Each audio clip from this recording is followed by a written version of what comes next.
है वो सत्य है। और गीता भी कहती है, उपनिषद भी कहता है, जब आप जो व्यक्ति पुनर्जन्म को मानता है वह व्यक्ति इससे विश्वास ही नहीं करेगा। यदि आप पुनर्जन्म को नहीं मानते हो तब तो पूजो आप।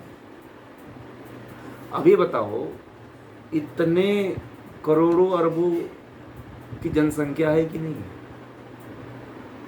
पूरे विश्व में 4 से 6 अरब होंगे लोग, इतने होंगे ना पूरे विश्व मिला के। चलो 4-6 अरब मान लो, तो 6 अरब लोग हैं। तो क्या 6 अरब लोगों के माता पिता किसी लोक में बैठे हुए हैं पिंडदान लेने के लिए?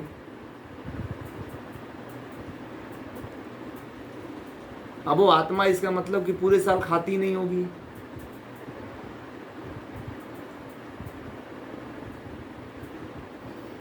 ऐसा है क्या? नहीं है। कोई भी आत्मा मरने के बाद ईश्वरीय व्यवस्था के अनुसार जो है उसका पुनर्जन्म हो जाता है कुछ क्षणों तक, कुछ काल बाद।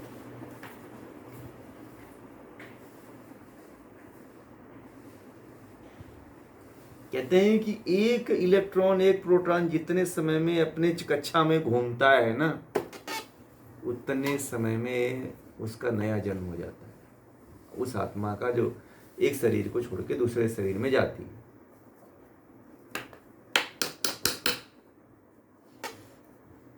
समझ में आ गई बात?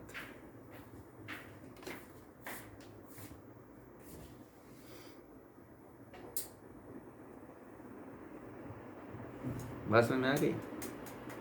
इसलिए ये इसमें बहुत ज़्यादा कोई तथ्य नहीं है, बहुत ये प्रमाणिक नहीं है कि कोई पितर आकर के आपका पिंड डाल लेता है ना, या कुछ आपके द्वारा दिया हुआ पानी पीता है।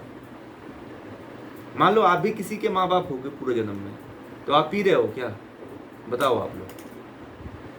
अश्मिता जी, आपकी आत्मा तो हाँ, आप पूरे जन्म में हो सकता है कि किसी के ना माँ होंगी, परंतु क्या आप आपके जो पुत्र होंगे, पौत्र होंगे, जो आपको पिंडदान दे रहे हैं, वो मिल रहा है क्या? खा रही हैं आप? तो यहाँ पे जो कर्म कर रहे हैं, जिसके घर जन्म लिया है, वो आपको जैसा खाना खिला रहा है वैसे खा रहे हैं। तो ये बड़े बड़े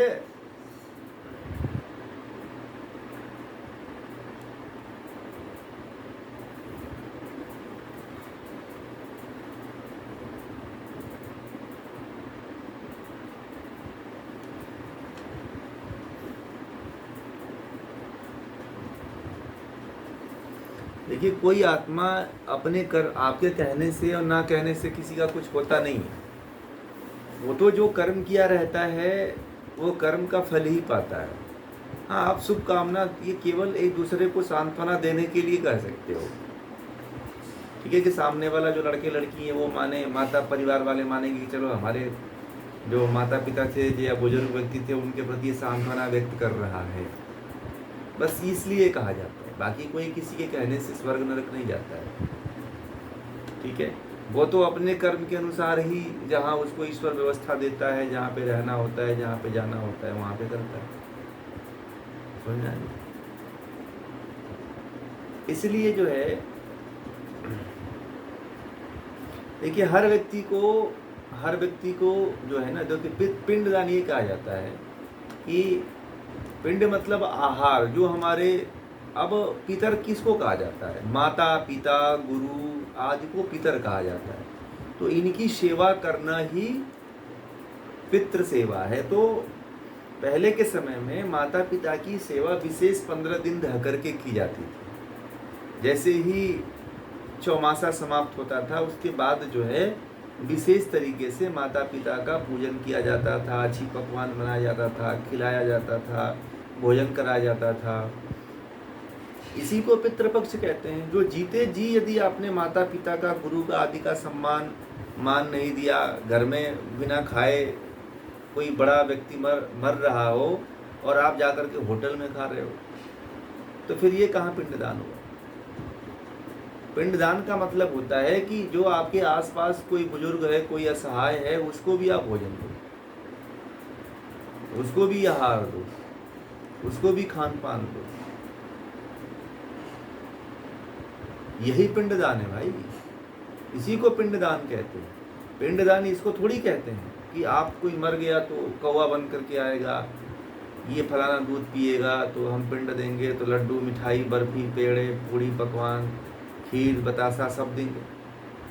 ये थोड़ी होता है, ये कोई आत्मा थोड़ी आती है खाने के लिए। मैं तो यही पूछता हूँ कि जो पिंडदान देता है वो भी तो किसी का पहले जन्म में माँ बाप होगा, तो वो क्या उसको वो खा रहा है क्या जो उसको उसके घर वाले दे रहे हैं?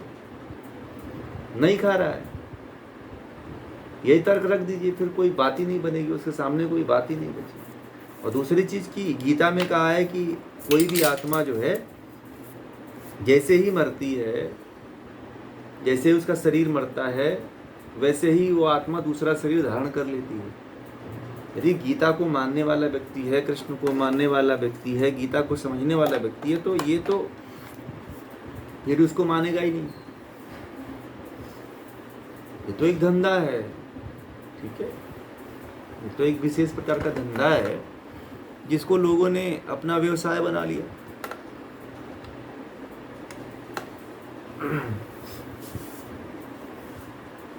यहाँ तक कि कोई मरता है तो उसमें भी, उसके तिरहमी में भी नहीं खाना चाहिए, ठीक है, कभी भी नहीं खाना चाहिए।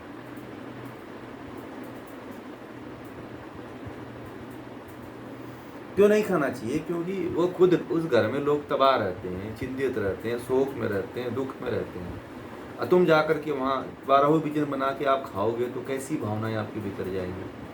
रोते हुए, चिल्लाते हुए, बिलखते हुए, शोक में, संतप्त में जो भावनाएं आपके भीतर भोजन के माध्यम से जाएगी, क्या आप सुखी रह पाओगे?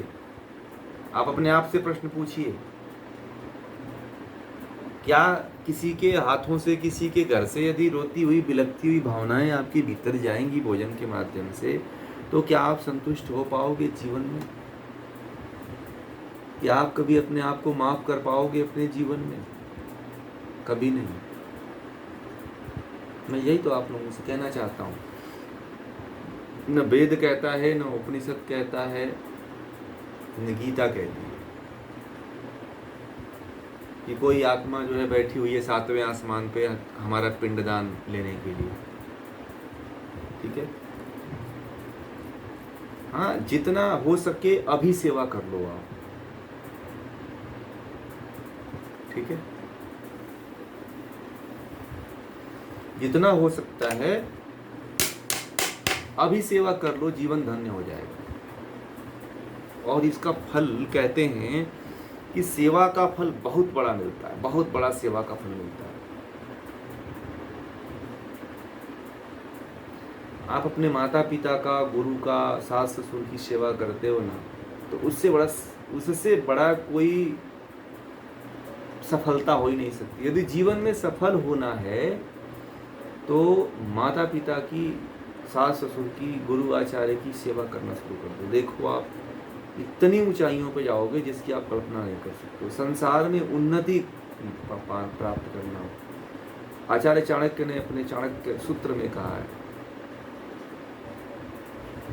कि बिना अर्थ का धर्म नहीं होता है, धर्म का इंद्रिय विजय नहीं होता है, और बिना वृद्ध सेवा के व्यक्ति का पुण्य नहीं होता है, उद्धार नहीं होता है, मुक्ति नहीं होती है। इसलिए वृद्ध की सेवा बहुत जरूरी है। कभी भी भेदभाव न करके सेवा नहीं करना चाहिए, ये भी नोट करिए कि ये मेरे पिता नहीं है। न पुरुष को सास ससुर के प्रति कोई भेदभाव रखना चाहिए, न पत्नी को अपने सास ससुर के प्रति भेदभाव रखना चाहिए। दोनों का समान रूप से निस्वार्थ भाव से यदि सेवा करते हो तो जिस बुलंदी को आप छूओगे उसकी आप कल्पना नहीं कर सकते हो कि ये हो कहाँ से रहा है। आपकी उन्नति कैसे होगी आप सोच नहीं पाओगे कि ये कैसे हो रहा है। इसलिए एक बार करके देखो, आजमा करके देखो, फिर आप मुझे बताना। ये दुनिया में सफल होने का सबसे बड़ा मूल मंत्र बता रहे हैं। अगर धन संपत्ति, धन वैभव आदि आपको प्राप्त करना, मैंने भी या किसी बहुत बड़े विद्वान के मुख से सुना है,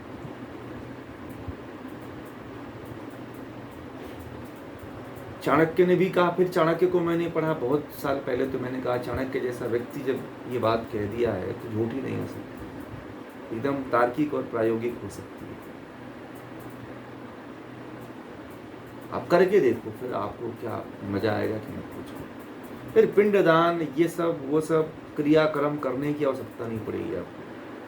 फिर तो आप माँ बाप, गुरु आचार्य, सास ससुर आदि की मुख से जो आशीर्वाद प्राप्त करोगे आपके जीवन में, वही आपको सफल बना देगा। समझ में आ रही है बात? आप करके तो देखो। आप कुछ चीजें ऐसी मैं जो बोलता हूं ना, आप लोग करके देखना, ये वास्तव में आपको लगेगा कि चमत्कार हो गया ये तो।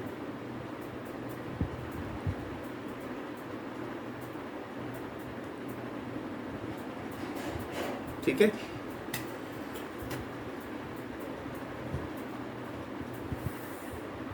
तो इस तरह के कर्म कांडों में न फंसिए।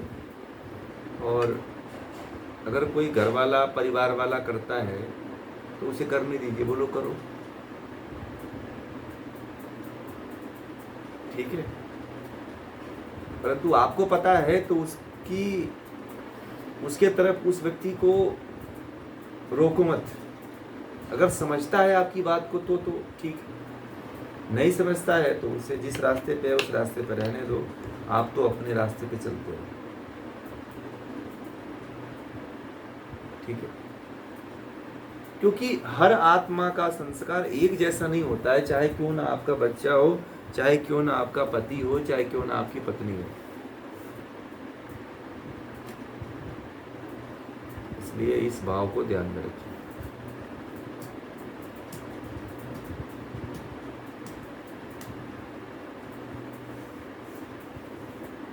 समझ में आ गई बात है? इसलिए पिंडदान आदि करना ये शास्त्रीय दृष्टि से उचित नहीं है, ठीक है।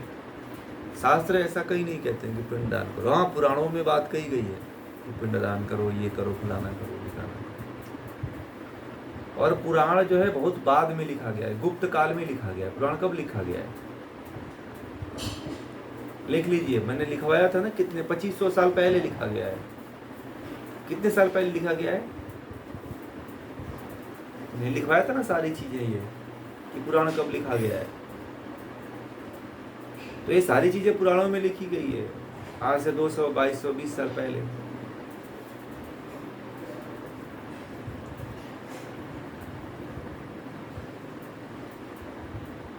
हाँ, आप जीते जी, आप जब जिंदा हो तो उसमें अपना क्रियाक्रम करवा दो।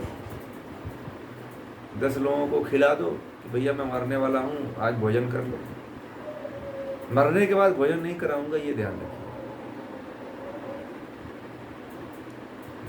जिंदा हो तो किसी को भोजन करा के मरो, ये शास्त्र ये कहता है, ठीक है। समझ में आ गई बात?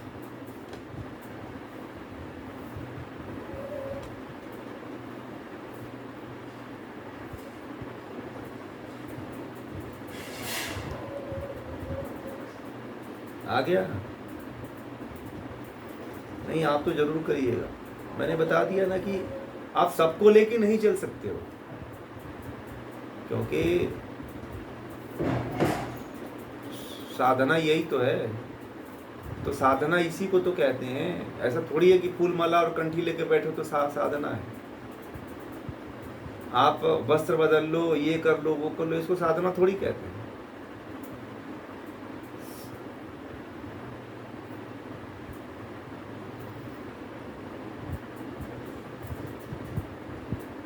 आपको पता चलता है ना।